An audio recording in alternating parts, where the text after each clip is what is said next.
Thank you for staying with us. We still have our panelists in the studio with us, as well as on the Google Plus Hangout, Michael Abimbo, online editor of the New Telegraph. But before we went on break, you were talking about, the political parties, but then you always keep out the other political parties. Don't they have the right demographic that you want to form the third force? If you look at the other political parties, we have only APGA. They have just one state in Anambra State. Then the other ones, ADP and APDA, whatever they're called, they don't have, in fact, they're not even well defined, except for, say, ADP and the names like ADPA. ADPA. These are just the two political parties who are just known, and because they have maybe Twitter handles and the rest. But aside the other ones, we don't even know their offices. We don't even know the national, their national chairman. So for now, Nigerians are still sticking with the APC and the PDP. So and that's just basically it. And then if you're looking at the demography and people keep voting for APC and PDP. So you can see the result from all the states, the National Assembly, state assemblies. It's occupied by mostly APCC or PDP. So for the other political parties to come strong, they need to merge, and you can't keep having almost 50 political parties and expect us to have a strong opposition parties. No, for one, we are looking for maybe 3 political parties in Nigeria. So when you have just 2 opposition and 1 ruling party, those can checkmate the 2 opposition can checkmate the ruling party. But when you have like 50, come on. It's too much, you mean? If you even look at the ballot paper, it's just getting longer and longer. So how do we expect voters to vote and to know if a party is Z-wise or it's not it? Let's hold on a bit. Samson, let me come back to you again, because you made mention of what people see on Twitter, which is one of the tools I believe your organization used in spreading the word while pushing for the not too young to run. But how can that tool again be used now to mobilize now the third force, as you say, that's the youth, to go offline on the voting day, or first and foremost get their PVCs, and on voting day, bring this national cohesion that you've talked about, to the ballot? I think one of the tools that have been used to disrupt politics at different levels is the increased use of social media for political engagement. And beyond providing citizens information on how to participate in the political process, social media has also been used to demand electoral accountability, also contributing to even electoral integrity. And I think that it's a very potent tool that young people will use and are using to mobilize around key issues within the political process. To the extent that social media provides information, to the extent that social media contributes to agenda setting within the political space, to the extent that social media is also a tool for mobilization, I think it's very, very useful. However, we need to ensure that we merge or we complement our online engagement with offline engagement. All politics is local. Twitter will not give you the votes. It might help you in pushing your issues. It might help you in organizing, but we need to complement that with offline engagement.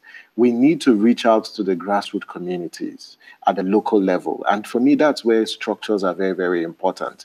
And I always say, and I'll continue to say, and the new trend is movements are beginning to determine politics. Movements are beginning to determine elections and not political parties.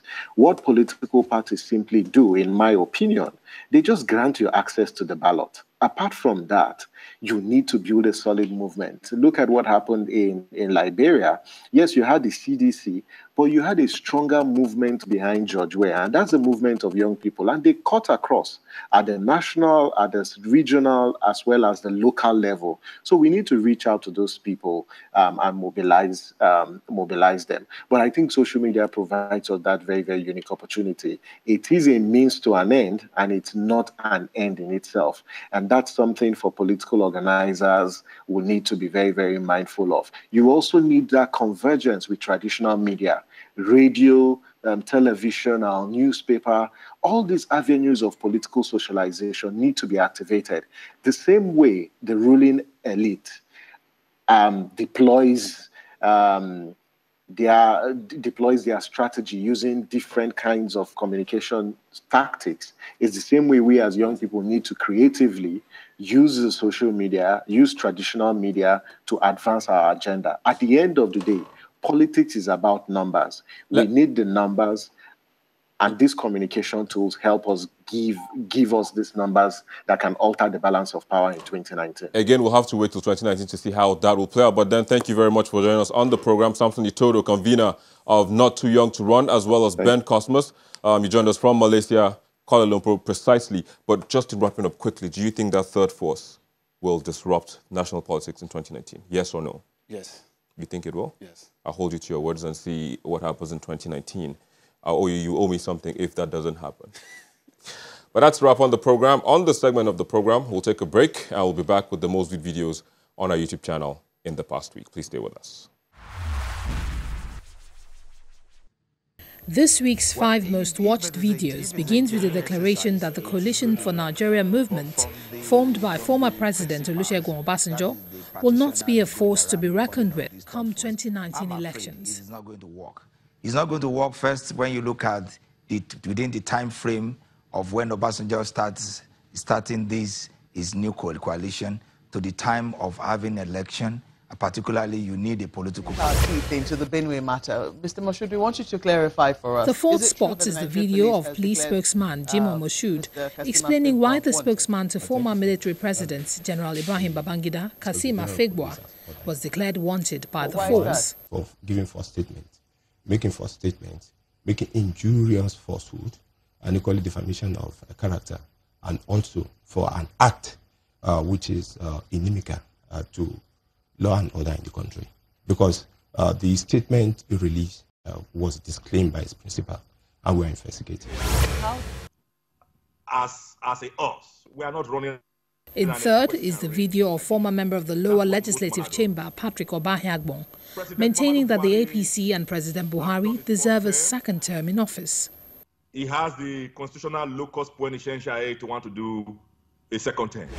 Police has lived up to its responsibility of protecting life and property. Force spokesman Jimoh Moshood giving the police a pat on the back for their role in curbing the farmers' headsmen clash in Benue State comes in second. Somebody's a Fulani, somebody's Hausa, somebody's Yoruba, somebody's Igbo, somebody's Chief, somebody's Idoma. Because by the time you give it colorations, then you water down the crime itself. It may not be incompetent. I mean, it may not be... While the first position is taken by the video where an official of the Benue State government insists that the Inspector General of Police, Ibrahim Idris, should resign from office. Let me tell you why. First, he said the problem in Benue is a communal clash, which is not true. Well, there you go. Those were the most viewed videos on our YouTube channel in the past week. However, now that for one reason or the other, a movement or coalition has been formed to become a third force in Nigeria's political space, the political turf will be tougher than ever, with many players seeking to curry the votes of the electorates on election day so as to control the affairs of the country come 2019 or 2023. And that's a wrap on the program. Do remember to join the online conversations using the hashtags showing on your screen. Thank you for watching. I'm Victor Matthias. Bye for now.